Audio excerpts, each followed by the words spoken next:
has taken over. Let's go. It's Ferrall. Coast to coast. Steaks, chicks, stacks. You and I are going to make a lot of money. It's Ferrall, coast to coast.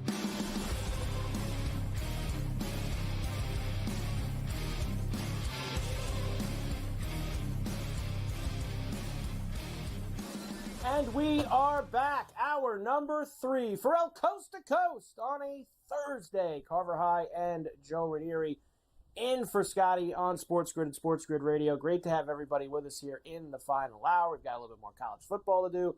We got a lot of NFL to do. Adam Kaplan, our SportsGrid NFL insider, stops by later as well. We still have some live action. Marlins now extend to 10-6 over the Rockies after another homer for Derek Hill, his second of the day, a 2-run shot. The Mets have a man on after the Lindor homer, 2-2, top of the 6th in Arizona. Everything else this afternoon is a final. Yes, that's right, the mayor of Miami, Joe Ranieri, alongside both today and tomorrow as we get ready for the first big weekend of college football. We gave you all the action for tonight. We'll go more in depth tomorrow, Joe, but these are some of the games for Friday that obviously we'll be looking at tomorrow, including that FAU-Michigan State game where I guess it was the kid. Now, I haven't been in, Joe. I know Scotty probably talked about this earlier in the week. The kid on Michigan State basically telling you to take the over last week, which not common in college athletics. You also have Temple in Oklahoma tomorrow night, Western Michigan and Wisconsin, and an interesting late-night game with TCU going to Stanford, who, of course, is now a member of the ACC. Yeah, kind of crazy, isn't it? It's a whole new look here for a lot of teams, and actually that Wisconsin is going to be in because Luke Fickell, not exactly a banner year last year, but they did end up landing the former University of Miami quarterback Tyler Van Dyke in the offseason. Now, they are usually, and how many times have we said, Wisconsin's always been a team where they lack a quarterback, right? They don't have anybody who can throw the ball. This guy can throw the ball. So this is going to be no more Braylon Allen and Malusi. This is going to be, I think, a different Wisconsin team this year, one that's going to have no problem throwing the ball, especially outside. I think Wisconsin makes a statement and blows the doors off of Western Michigan, but he is worth keeping an eye on with Wisconsin because I don't think this is going to be your grandpa's Wisconsin anymore. I think they're going to come out throwing the ball all over the field this year. Very possible, Joe. They need to change something up because it was not a good first year for Fickell over there. And we know how college athletics work now. If you don't turn it around immediately, they're pushing you out the door. Like, you don't have – these guys used to have 3 years, 4 years, get the program in place, get their kids in there, establish the culture, Joe, is what all these guys try to do. You can't do that anymore. If you're going somewhere new, you got to be able to hit the portal and hit it hard and be good immediately while you are still trying to bring in your own kids and recruit kids out of high school. So it's such a double-edged sword now, Joe, for all of these guys, and Fickell's one of them in Wisconsin, that he's got to keep up with the big dogs. He was brought there to play with the Ohio States and Penn State and Michigan, and that's where he needs to be. Yeah. And listen, you brought in the right quarterback. You have the former North Carolina air raid offensive coordinator in there. The problem was they were stuck with all the old pieces from the previous regime that they were trying to make fit this year. Now they went out and put together the kind of team that they want. It's going to be a different, obviously, Big Ten this year, but Wisconsin's going to be a team I'm going to be interested in seeing how it goes. And, of course, I can't wait for Penn State to throw up all over themselves. That's going to be a lot of fun, too. They always do that. I can't wait to get to that on Saturday.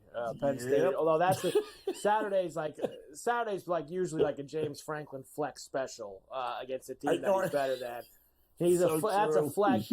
Let me flex on a team that I know. I'm going to play this random road game against another power school, but I know it's one that I can squash on national TV and flex.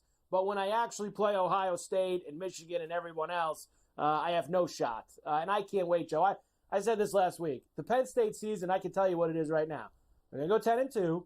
Yep. They're going to get into college. They'll lose to Ohio State. They're going to get in the college football playoff, and they will lose to an SEC team in that opening weekend. That's what will happen. Correct. To Penn State, as sure as I'm sitting here. And Joe's shaking his head because he knows that's precisely what's going to happen to Franklin this year. And then he'll sit there after, well, we made the playoff for the first time. Yeah, because there's 12 teams, Coach. That's why you made it for the first time. Yep. Since 2005, Joe, how about this? So watch out for these big numbers this weekend. Favorites of 45 or more, 71, 97, and 1. That's only 42%. ATS, of course, Ohio State's one of those games on Saturday. We gave you a couple tonight. There's several others that we'll get into tomorrow for this weekend. You mentioned it already, Joe, after week 0 last week. Beware of the huge numbers. Now, that's 45 plus that's real big when you start getting into that neighborhood. But it's a very dangerous way to make a living. Huge way to make a living, and especially with teams like Ohio State, where do you realize that Ryan Day, as the head coach of Ohio State, is simply, I think, just 3 games over 500 against the number?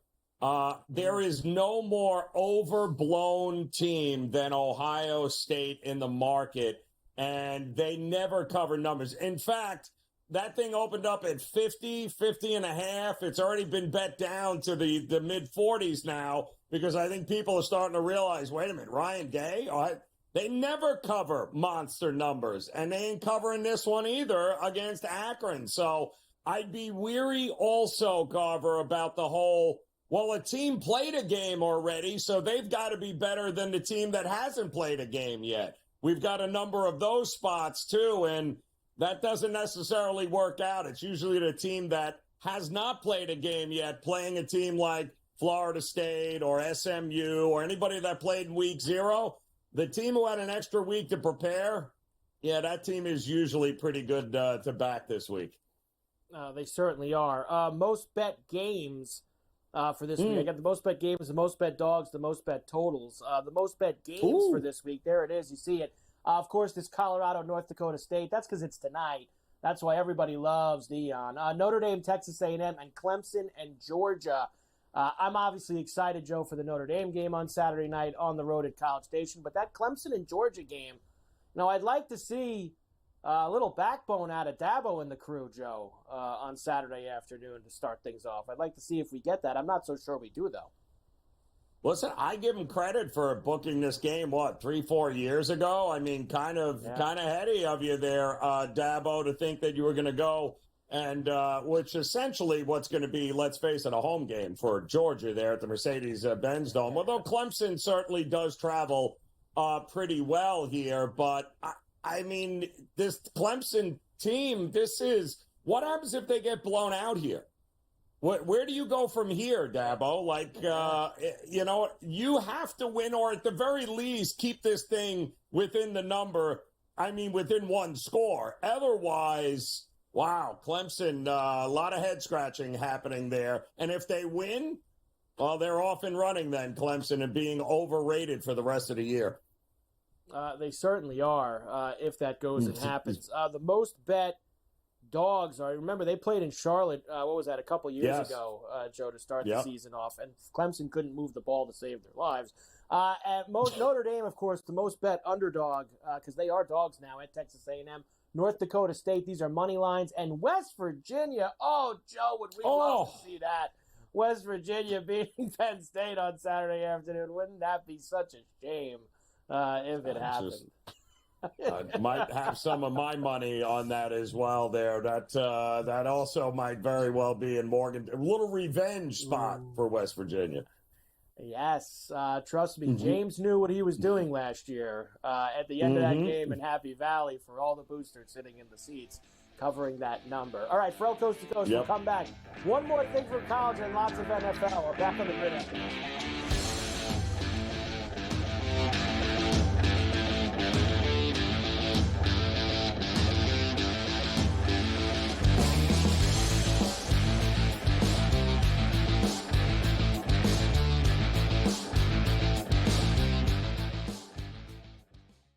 The sharpest football contest show in the land, the Las Vegas Football Contest Show, focuses on Circus Sports Million, Circus Survivor, and the Westgate Super Contest, handicapping the games and releasing our contest picks every week of the season.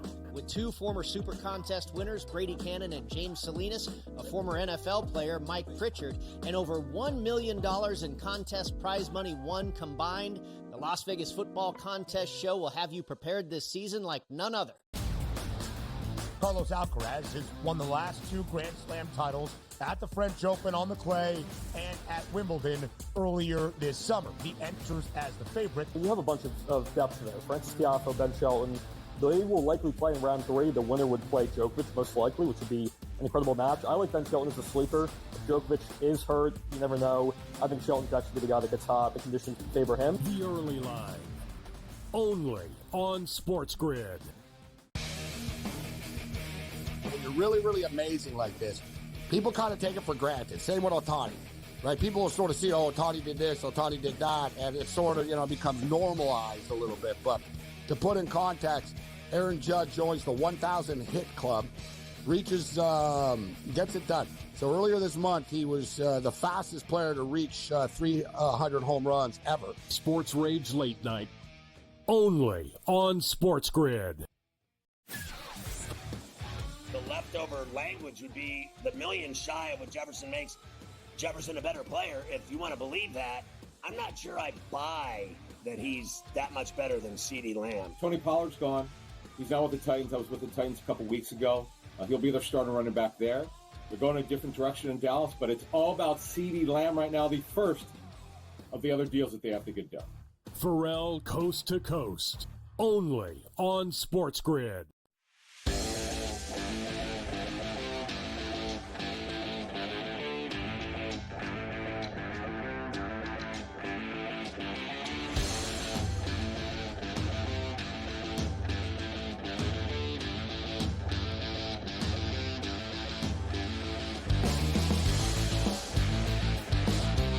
And we are back for El Coast to Coast here on a Thursday. Carver High and Joe Ranieri in for Scotty on SportsGrid and SportsGrid Radio. Great to have you with us. A couple things quickly, Joe. Still 2-2. Top of the seventh in the desert between the Mets and the Diamondbacks. Mets do have a man on second here as they just cut away from that game for me to see Brent Rooker getting things started for the A's with a base hit there in Cincinnati in the first. So they're underway. A's and the Reds, and it's basically a football game on the. It's on the first day of college football, Joe. We get a football score in Colorado between the Marlins and the Rockies, 11-6. Now we need one more from the Rockies and three more from the Marlins. We gotta get to 14-7, Joe, and then we'll have our first true football score there. Marlins and Rockies, and they got a lot of time left. Bottom six, they're just going to. They're in Colorado. For those. And Scotty Scheffler has birdied 3 in a row. You will tell me if he birdied the fourth. You said he had one lining up there on the 15th to try to extend that even further, as he has now got a 4-shot lead over Xander Schauffele at 14 under. Schauffele's at 10, and then Morikawa Clark both at 9 there, as they're on their last and final hole playing the 18th for today. All right, Joe, one last thing. Chuck Martin, he's the head coach at the University of Miami of Ohio, of course, out of the MAC, and they are getting ready for this weekend on Saturday to open up their season. Here's the thing about this year, Joe, as you know, there's a lot more technology involved in college football this year. They're letting them they're letting them talk in the helmets. They're getting the iPads on the sidelines. They're getting all these things. No more of those guys standing with all the boards, Joe, over on the sideline of these college games relaying in the signs. Well, let's just say Chuck's a little old school, and he wasn't exactly ready for all this new technology to enter college football. We love technology, and everybody's all excited with the iPads. I was the only coach in the country who voted against them. Like, well, I don't want iPads. I want to. The old days, you actually watch the action, figure out what's going on. You had to go make adjustments. You don't like. I can get a 9-year-old kid to watch the play on iPad and say, "Listen, that guy was running wide open up the seam. We should cover him, right?" Like so all the technology. It's smart by the technology people that sell it. Like, but I hate all of it. So I used to like when you had a coach, not a coach. I got an iPad. I'd watch every single play right after it happened. Like, you used to have to make in-game adjustments. Now there's just an iPad will make them for you. Pretty soon there'd be robots outside. You don't have to hire us. You'd be talking. You wouldn't even be talking to me. It'd be great. Oh, this is great. This technology. Like, we'll have fake officials, fake players. Fake. It'll just be like playing NCAA 25. Just play video games.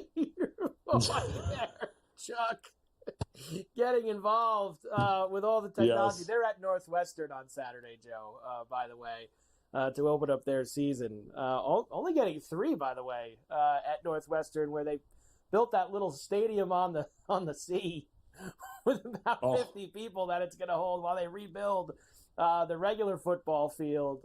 Chuck doesn't like technology, Joe. Who does? Come on. No. But I did hear his beeper going off during that interview there, during that press conference. So, yeah, that's exactly what that was. So that's as far as the technology goes he likes. So, yes, a little bit old school, Chuck. A little old school there for Chuck Martin. All right, so there's your college. Tomorrow, me and Joe do a ton of college because we have to go through a load of huge games on Saturday. Clemson, Georgia, Notre Dame, Texas A&M, that Miami, Florida game. I can't wait to hear where Joe's at with that because that's going to have one fan base very upset to start the year. Whether will Billy Napier or Mario Big Chest Cristobal be walking the plank after the first game? That's going to be a fun one, and we will discuss tomorrow. But I have a lot of NFL that we have to get to, Joe, including one thing that I thought was known for weeks. I actually, Joe, thought it was kind of silly that Gerard Mayo was trying to sell people that there was a chance Drake May was going to start the first game for New England. I never thought that was a chance because that guy is, we're going to run it. We're not going to make mistakes. I don't want turnovers. We're going to try win 13-10. That seems to be the Gerard Mayo way, and Jacoby Brissett is much more suited for an offense like that than Drake May probably is. So I wasn't as stunned, Joe, as it seemed like some people were, that Mayo named Brissett the starter today. I'll tell you this. I've got a number of friends in Boston that were completely turned upside down by this. They were really under the impression that you can't throw Brissett out there. You're not playing for anything this year, so wouldn't it be the smartest thing in the world to give Drake May as many reps as humanly possible? And they can't understand the concept here. They're very worried that Mayo doesn't make it out of the year here. That's how bad it could get there.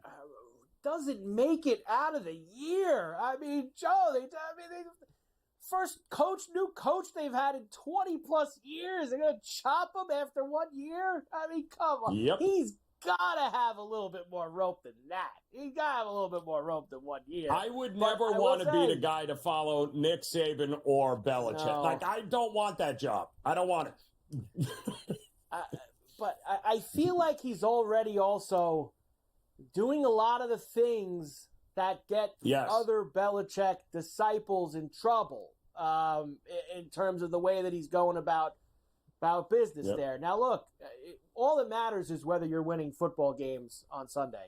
That at the end of the day, everyone talks, Joe, about how bad the Belichick coaching tree is, and it's true.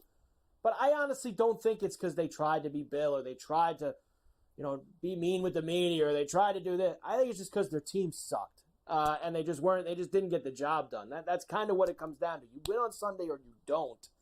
And I don't think he's going to win much on Sundays, Joe, especially with the way this team is currently constituted. Now, I'm of the camp that they've had their time and they deserve a few years like this, Joe. I don't know if you're with me on that. They can have a few years after the 20-plus years that they had. They can live like everyone else for a little bit. And I know the old Patriot fan did. I know. I get the tweets. I was there, in the late 1989 and all. I get it. They were really bad back then. But guess what, Joe? They're really bad again now.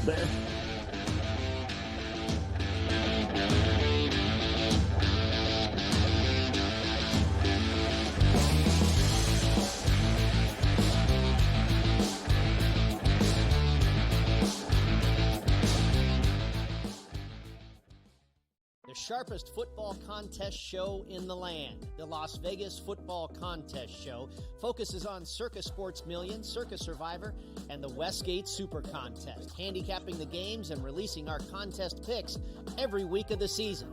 With two former Super Contest winners, Brady Cannon and James Salinas, a former NFL player, Mike Pritchard, and over $1 million in contest prize money won combined, the Las Vegas Football Contest Show will have you prepared this season like none other. Carlos Alcaraz has won the last two Grand Slam titles at the French Open on the clay and at Wimbledon earlier this summer. He enters as the favorite. You have a bunch of depth there. Francis Tiafoe, Ben Shelton. They will likely play in round 3. The winner would play Djokovic, most likely, which would be an incredible match. I like Ben Shelton as a sleeper. If Djokovic is hurt, you never know. I think Shelton's actually the guy that gets hot. The conditions favor him. The early line, only on SportsGrid. When you're really, really amazing like this, people kind of take it for granted. Same with Ohtani, right? People will sort of see, oh, Ohtani did this, Ohtani did that, and it sort of, becomes normalized a little bit. But to put in context, Aaron Judge joins the 1,000 hit club, reaches, gets it done. So earlier this month, he was the fastest player to reach 300 home runs ever. Sports Rage Late Night, only on SportsGrid. The leftover language would be the million shy of what Jefferson makes Jefferson a better player. If you want to believe that, I'm not sure I buy that he's that much better than CeeDee Lamb. Tony Pollard's gone. He's now with the Titans. I was with the Titans a couple weeks ago. He'll be their starting running back there. They're going a different direction in Dallas, but it's all about CeeDee Lamb right now, the first of the other deals that they have to get done. Ferrall Coast to Coast, only on SportsGrid.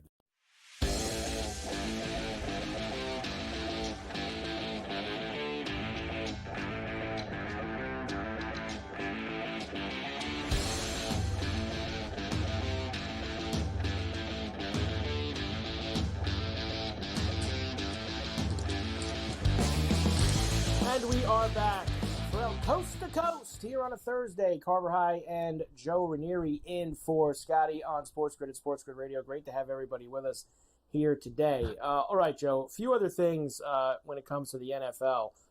Next, the San Francisco nonsense. As they've got, listen, they're one of the favorites, of course, as we know. They just lost in the Super Bowl, et cetera, et cetera. But this Brandon Ayuk, and I mean, really, Joe, it's Brandon Ayuk and Trent Williams, right? I think that, but I think the feeling is that the Trent Williams one ends on Monday, right? The game week, he's going to show up, and they're going to have everything all figured out, and he just basically took training camp off. And we've seen Joe from offensive linemen and things like that before in the past, so maybe that's fine. But the Ayuk one is the one that's more of a problem because he's the hold in. He's been hanging around. He walks around on the field. He's allegedly said no to being traded to a couple places like Cleveland and New England. San Francisco has teams they've made deals with. They're just waiting for him to say yes. He's been cleared by doctors for whatever kind of phantom injury he had for the first few weeks of camp. So he's supposed to be playing. And it seemed like yesterday is where John Lynch really had enough of it when he met with the media. And this is about as simple a clip as we can ever play here on Coast to Coast. Here's John Lynch talking about the Ayuk situation. Was it communicated to Brandon's camp at any point, say, last few weeks, that he would be expected to practice starting? Yeah, I'm not going to get into our communication again, but, there's, at some point you got to play. I mean, right, Joe? At some point, make a decision. You got to play. Do you want to take all this money we're offering you and play for us? Do you want to go to any of the teams that your people negotiated with that you could go to? Do you want to play on your current deal and figure it out after the year? I get it, Joe. These guys, Shanahan and Lynch, and believe me, I'm not crying for them, but they have got to be absolutely finished with this entire thing. It's so hard, too, because this didn't just come up 2 weeks ago. Sorry, Lynch, I blame you guys. Why did you let this thing fester? You know what's happening in the wide receiver market. Ayuk knows what's happening in the wide. How did you let it get to this? You can't come up with an agreement? I mean, granted, I think he's He's set to make in the 5th year of his deal just over $14 million this year. But everyone else that just signed is making close to $30 million a year. You can't bridge that gap. Like, what are we doing? And how do you let Brock Purdy's blindside blocker, like, how do you allow this to get to that point as well? Like, what are we doing, 49ers? More distractions, more injuries. McCaffrey hasn't even practiced or played at all because of his injuries. So not a great start to the season for the 49ers, to say the least. Not a great start at all, Joe. And, of course, they're going to start Monday Night Football next week at home against the Jets, Jets. I've seen the one number, Joe, that has started to make the rounds, and that's the one of Super Bowl losers, week 1 against the spread, like 4-12 or something, the last however many years. So all those trends are starting to show up. I kind of know what colors you bleed, Joe, understandably, but I think that the 49ers are going to beat Aaron Rodgers and the Jets on Monday night. But that number is a little big, Joe. I think it is a little big. I'm just laughing that the Jets are now the favorite to win the AFC East, too, which I think is hysterical. You can take all of those trends, that's, Super Bowl loser trends, and that would apply to every other team except when you're playing the New York Jets. Because when you're playing the Jets, expect the unexpected, Cara. Anything can happen. Yes, they probably should win, but guess what? Something's going to happen on that game on Monday night, and it's probably going to be to the detriment of the Jets. It's just the way it is. That's the way it usually goes. I don't know how to tell you, Joe. I mean, I don't got to tell you how it all goes. Believe you me. Yep. And it sounds like you don't think they should be favorites for the AFC East as we get ready here for the season. But everybody's kind of sending my team packing. Not the Bills year. No good. It's not going to be them. Maybe Miami is going to be that team in the AFC East that goes and takes control. Somebody's got to win it, Joe. Somebody's got to win it. I'll take the best quarterback of the bunch. And that guy now plays Buffalo, the best quarterback in the AFC East. That's where he is. We're back. Adam Capello, SportsGrid NFL Insider.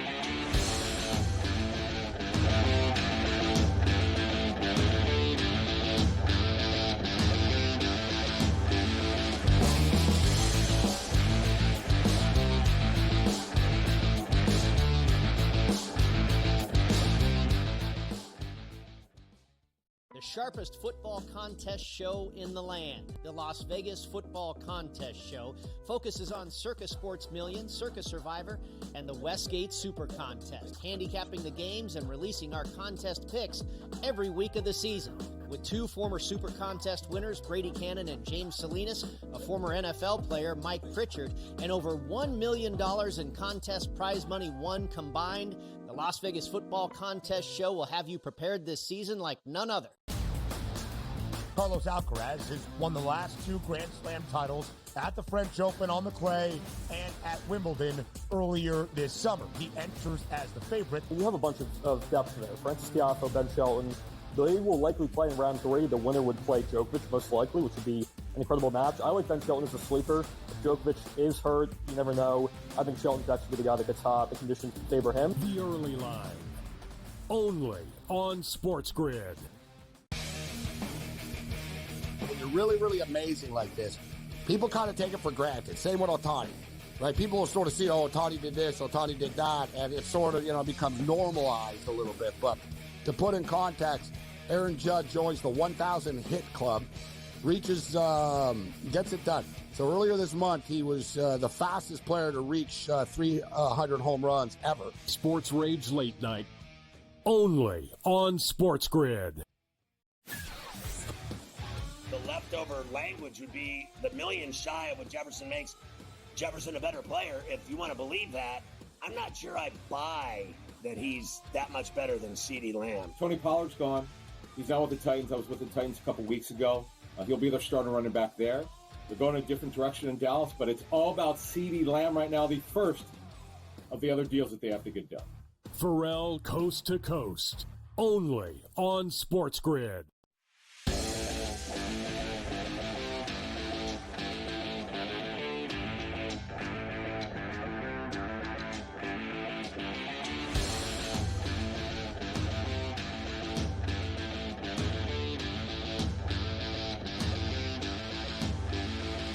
And we are back from coast to coast here on a Thursday. Carver High in for Scotty on SportsGrid and SportsGrid Radio. Great to have everybody with us. Of course, it's always great to have our SportsGrid NFL insider Adam Kaplan with us, and we are almost there.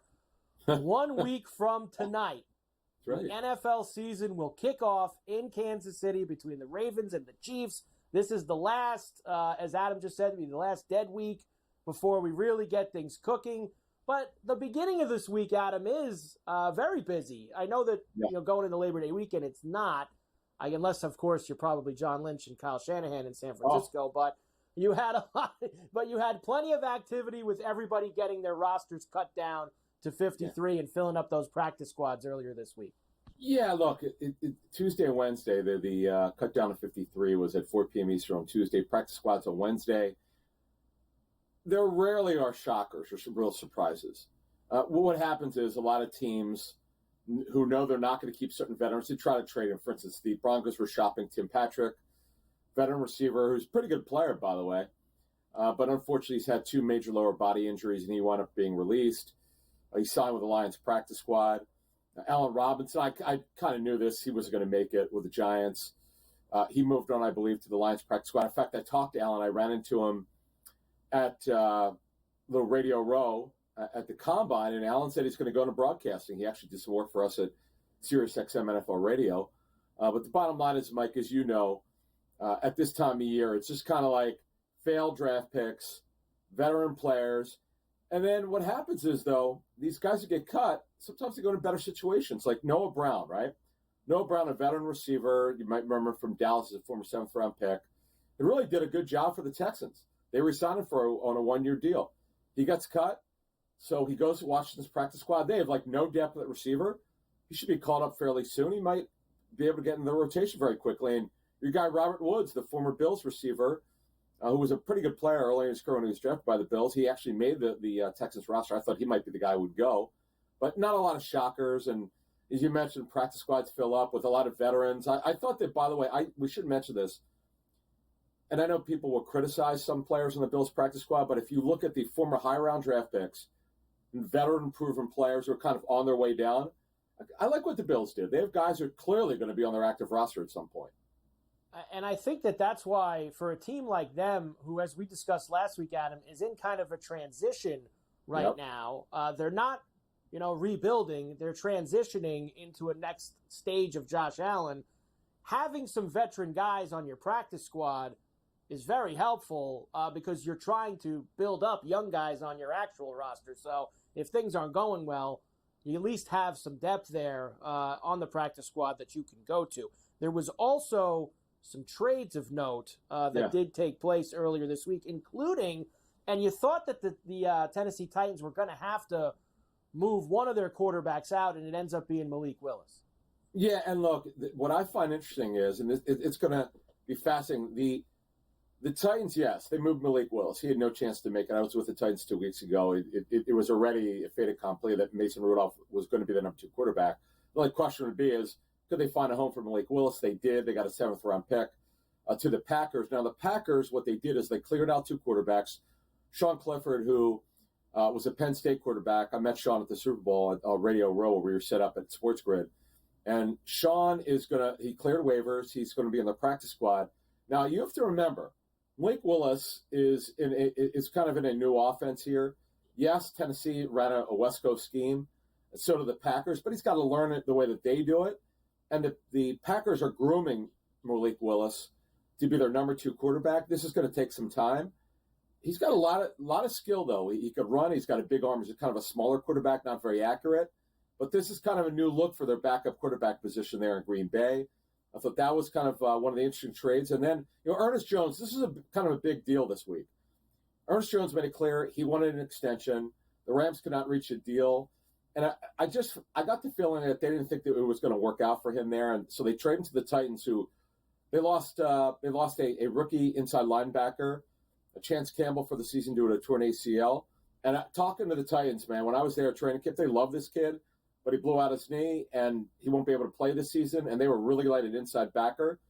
So they got Ernest Jones, who should wind up starting, or at least pushing for a starting job. So that helps them. And quite frankly, Mike, this Titans team, I'm not saying they're going to be like the Texans of last year or the Jaguars of 2 years ago where they came out of nowhere to make the playoffs, but Rand Carthon, you might remember his dad, Maurice Carthon, a former fullback for the Giants and Patriots.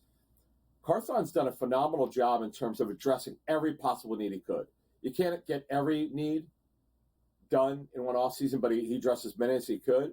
And this Titans roster is immensely upgraded. The roster was terrible last season, much better.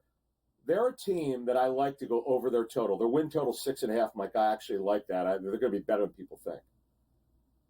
Lots of injuries, of course, Adam, as usual, as we get close to the start of the year. The Steelers are dealing with several of them, along with, of course, yesterday Tomlin naming Russell Wilson as their starter for Week 1. Yeah, let's get started before we get the injuries with Russell Wilson. I could just tell from being there. I mentioned Ferrall here on Coast to Coast, being with them for 2 days.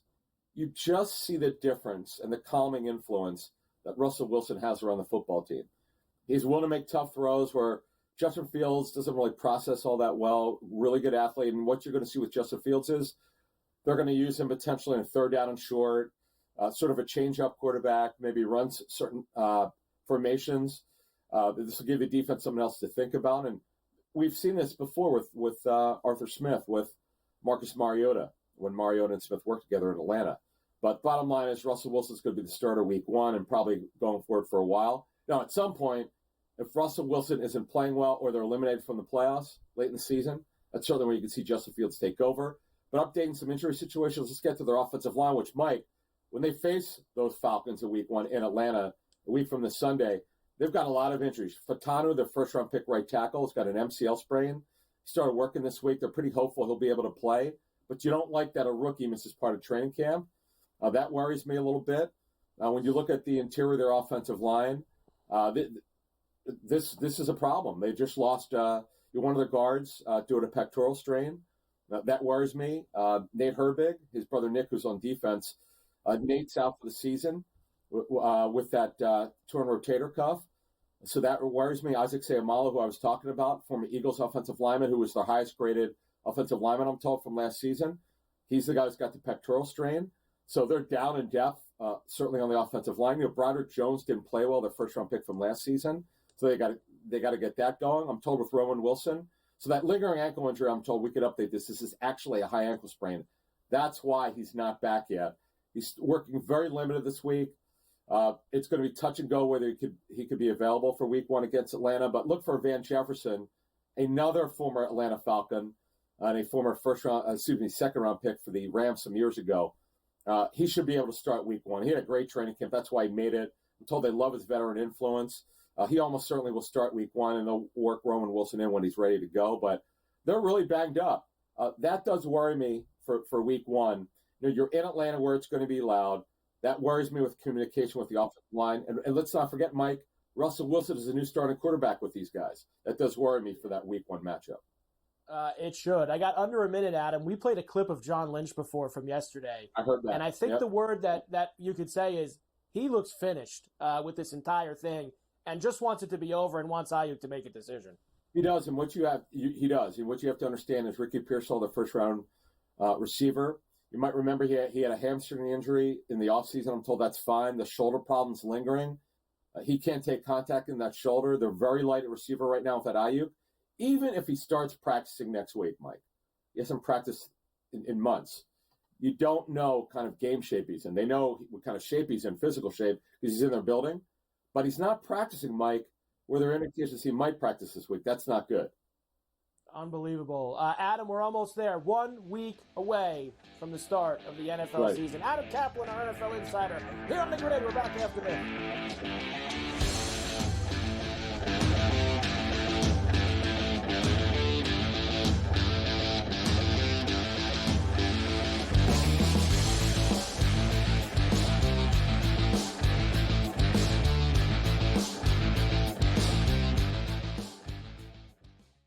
The sharpest football contest show in the land, the Las Vegas Football Contest Show, focuses on Circa Sports Million, Circa Survivor, and the Westgate Super Contest, handicapping the games and releasing our contest picks every week of the season.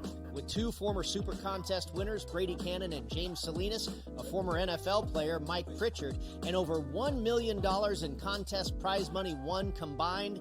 The Las Vegas Football Contest Show will have you prepared this season like none other. Carlos Alcaraz has won the last 2 Grand Slam titles at the French Open on the clay and at Wimbledon earlier this summer. He enters as the favorite. You have a bunch of depth there. Francis Tiafoe, Ben Shelton. They will likely play in round 3. The winner would play Djokovic, most likely, which would be an incredible match. I like Ben Shelton as a sleeper. If Djokovic is hurt, you never know. I think Shelton's actually the guy that gets hot. The conditions favor him. The early line, only on SportsGrid. When you're really, really amazing like this, people kind of take it for granted. Same with Ohtani, right? People will sort of see, oh, Ohtani did this, Ohtani did that, and it sort of, becomes normalized a little bit. But to put in context, Aaron Judge joins the 1,000 hit club, reaches, gets it done. So earlier this month, he was the fastest player to reach 300 home runs ever. Sports Rage Late Night, only on SportsGrid. The leftover language would be the million shy of what Jefferson makes Jefferson a better player. If you want to believe that, I'm not sure I buy that he's that much better than CeeDee Lamb. Tony Pollard's gone. He's now with the Titans. I was with the Titans a couple weeks ago. He'll be their starting running back there. They're going a different direction in Dallas, but it's all about CeeDee Lamb right now, the first of the other deals that they have to get done. Ferrall Coast to Coast, only on SportsGrid.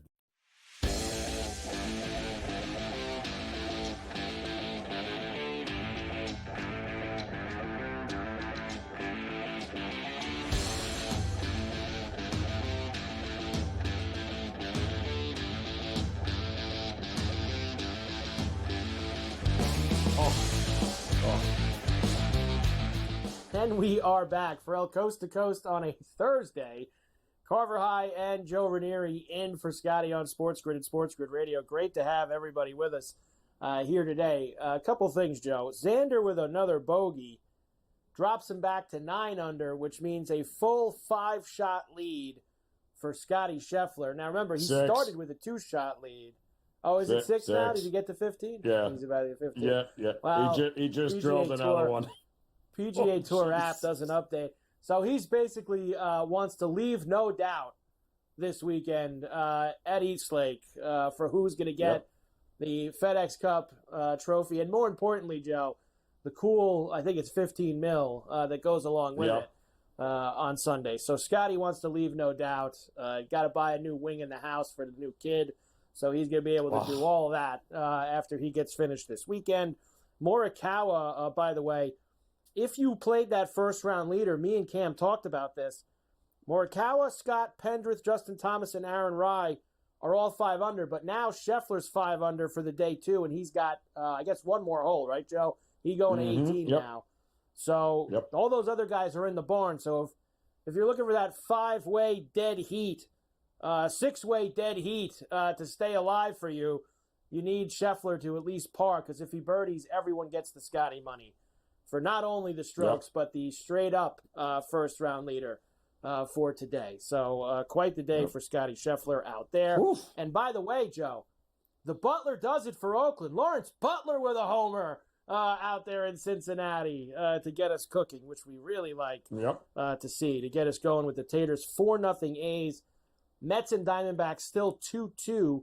They're in the top of the 9th in Arizona. And the Rockies are trying to claw their way back in at Coors Field. Bottom 8, 11-8. And so we get close. We got 19. We need one more for the 20 between the Fish and the Rockies. All right, Joe, we talked about Ayuk before and how that situation is just bad for them. Now, I think Cincinnati's very different, Joe. Chase has also hung around, and he finally did actually practice the other day. And it seemed like Zach Taylor thought that was the end of it, and that he was back in the mix. But I guess Zach was wrong, because then Jamar Chase stopped practicing again the next day. So here's Zach Taylor saying, my bad, I guess we're not quite done with this. Has something changed between yesterday when you said that you expected Jamar to practice and today him not showing up? Did I say that yesterday? I think every day is a new day. We'll keep working through it. Not going to make predictions on what tomorrow brings. At the end of the day, Jamar's a great dude. That means a lot to this team, and we'll just continue to take it day to day. When does this become a distraction? It's not. I mean, it's a one-off situation that you got to deal with, and no, it's not. Again, we'll just continue to take it day to day. You still expect him to play in the opener? This is all part of that plan that we've talked about. So this is just the later stages of that plan. But I think it's wise for me just to say we're going to take it day to day and see what tomorrow brings. I think I probably put my foot in my mouth speaking too quickly, and it's just, again, this is a day-to-day situation. We'll just keep seeing it as that. Day-to-day, Joe. It's a day-to-day situation, Joe. I've still believed all along that when they show up for real game week work on Monday to get ready for that opener, I believe they have New England in the first game, he will be at practice Monday, and he'll be at practice all week, and he'll play against the Patriots. So the report is that he wants to be the highest paid wide receiver in the history, right? So Justin Jefferson, by the way, his former teammate at LSU got the $140 million, that contract making him the highest paid. So apparently Chase and his people are saying, we don't want millions more, we want 1 cent more than the $140 million my guy Jefferson got. So he just wants it to be 1 cent more so he can be the highest paid wide receiver in the NFL. And of course, Chase is buddies with Jefferson. And it's the cheapest franchise in the history of the game that he's dealing with. So this should be fun here, Carver. It should be fun. I guess if that makes you feel better, you got to have 1 more cent than he does. That's egos? No. I guess. No.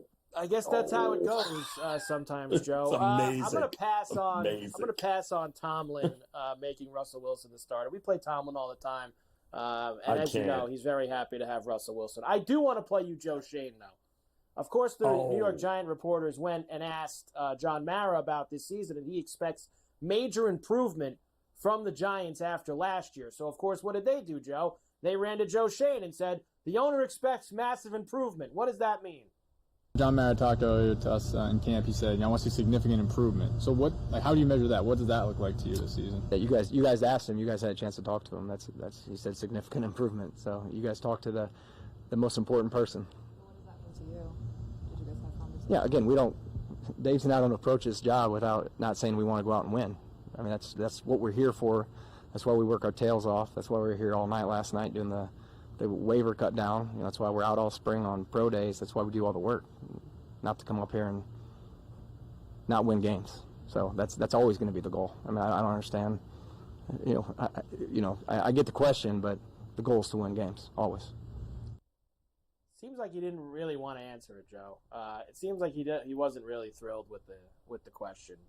But it is a significant question because, that's a team that's put themselves out there by doing that dopey show where they ran around and watched him on the phone with Saquon Barkley and watched his head coach gushing over quarterbacks that they didn't draft and doing. I mean, they did all that, Joe. So, and the owner, you could tell, wasn't happy about the Barkley thing.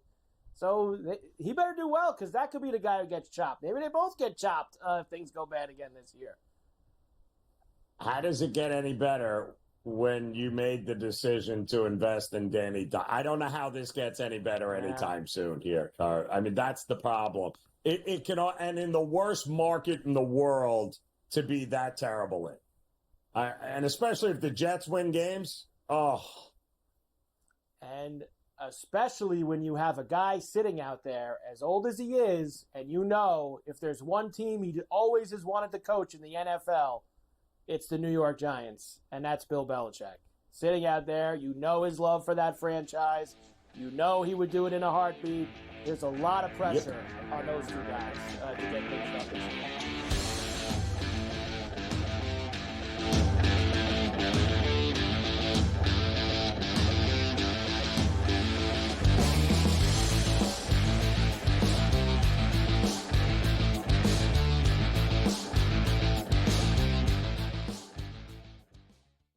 sharpest football contest show in the land. The Las Vegas Football Contest Show focuses on Circa Sports Million, Circa Survivor, and the Westgate Super Contest, handicapping the games and releasing our contest picks every week of the season. With two former Super Contest winners, Brady Cannon and James Salinas, a former NFL player, Mike Pritchard, and over $1 million in contest prize money won combined, the Las Vegas Football Contest Show will have you prepared this season like none other. Carlos Alcaraz has won the last two Grand Slam titles at the French Open on the clay and at Wimbledon earlier this summer. He enters as the favorite. You have a bunch of depth there. Francis Tiafoe, Ben Shelton. They will likely play in round 3. The winner would play Djokovic, most likely, which would be an incredible match. I like Ben Shelton as a sleeper. If Djokovic is hurt, you never know. I think Shelton's actually the guy that gets hot. The conditions favor him. The Early Line, only on SportsGrid. When you're really, really amazing like this, people kind of take it for granted. Same with Ohtani, right? People will sort of see, oh, Ohtani did this, Ohtani did that, and it sort of, becomes normalized a little bit. But to put in context, Aaron Judge joins the 1,000 hit club, gets it done. So earlier this month, he was the fastest player to reach 300 home runs ever. Sports Rage Late Night, only on SportsGrid. The leftover language would be the million shy of what Jefferson makes Jefferson a better player. If you want to believe that, I'm not sure I buy that he's that much better than CeeDee Lamb. Tony Pollard's gone. He's now with the Titans. I was with the Titans a couple weeks ago. He'll be their starting running back there. They're going a different direction in Dallas, but it's all about CeeDee Lamb right now, the first of the other deals that they have to get done. Ferrall Coast to Coast, only on SportsGrid.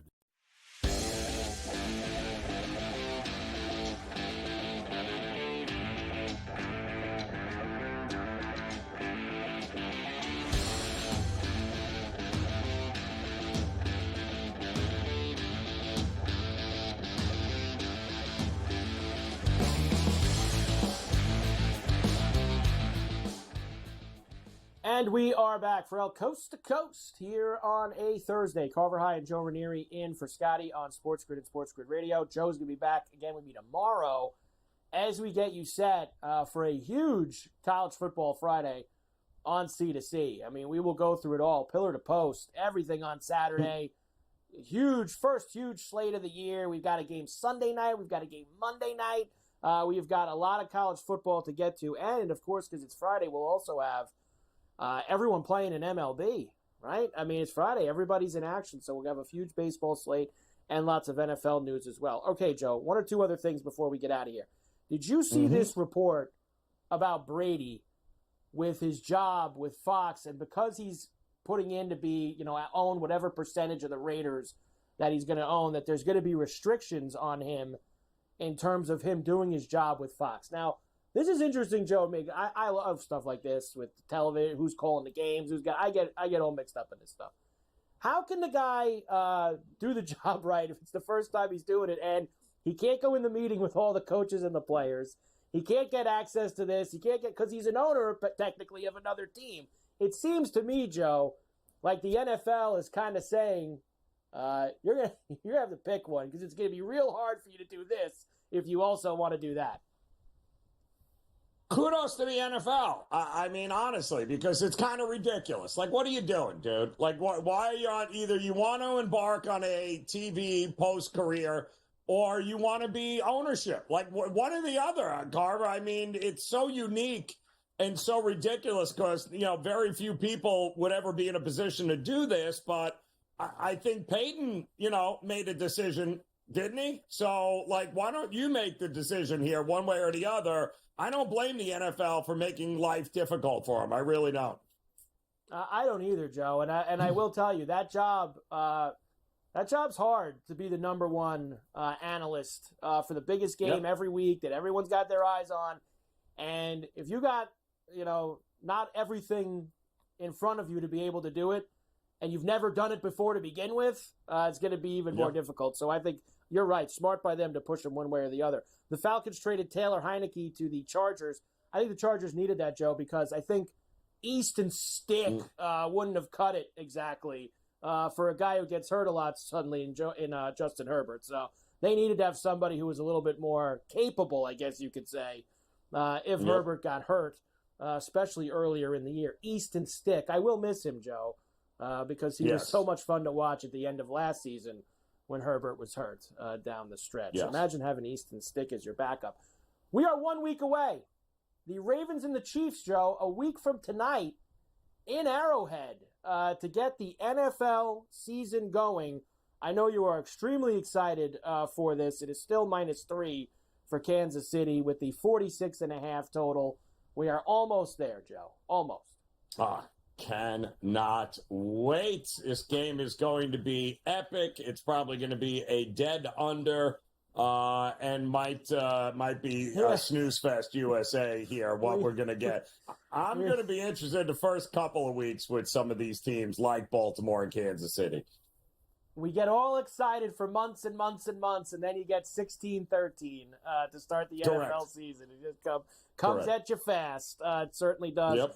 And Steph Curry and the Warriors, a 1-year extension worth, get this, Joe, $62.6 million for 1 year for Steph Curry. He will now be with the Warriors through 26-27. Congratulations to him. $62 million for one season. That's pretty good. Joe, one last time before we go tonight. Colorado against North Dakota State, North Carolina, and Minnesota. Give us again what you got. Over in Colorado, North Dakota State. I mean, who are we kidding here? I do think North Dakota State is going to put some points on the board in this one, and we know Colorado will, so that should be the most entertaining game of the night. But I do like the under in North Carolina, Minnesota. I think North Carolina gets it done, but I don't think we sniff 50 points in this game. Yeah, I don't think we do either. I'm with you on that under, Joe, for North Carolina and Minnesota. By the way, before we leave, Mets up 3-2, bottom of the ninth in Arizona as they got ahead on an Iglesias RBI single in the top half. Edwin Diaz, I believe it should be Diaz. He is. Diaz is on for the Mets to try to shut the door. Joe, tremendous job as always. I will see you tomorrow. Wall-to-wall college football heading into the holiday weekend. We have a lot to do. Game time decisions is next. Ferrall, coast to coast. Great job by everybody. We'll see you tomorrow on the grid.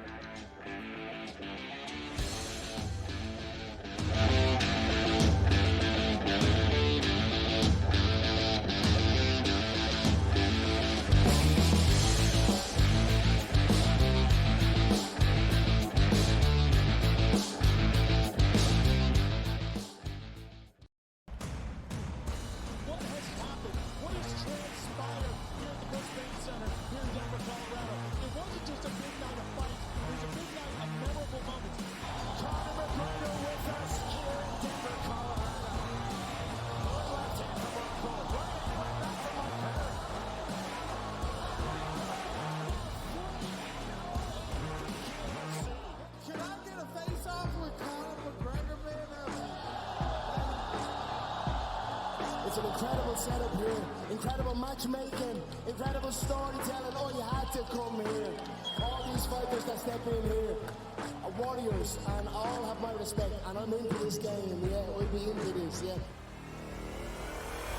We arrive here in the Maverick Center here in Salt Lake City, Utah. Folks, what a night. It is going to be historic indeed for BKFC 56. Whoever's the king of violence right here, this is going to be a great fight.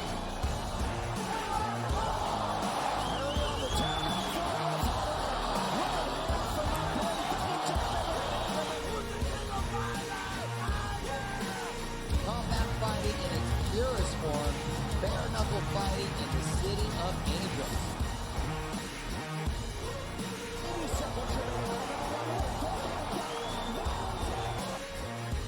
We've got the biggest announcement in the BKFC history we're about to make, so let's make that announcement. What's up, Knucklemania? The notorious Conor McGregor here. Ladies and gentlemen, the huge announcement that I have for you today. Conor McGregor, myself, and McGregor Sports and Entertainment is now an owner of Bare Knuckle Fighting Championship.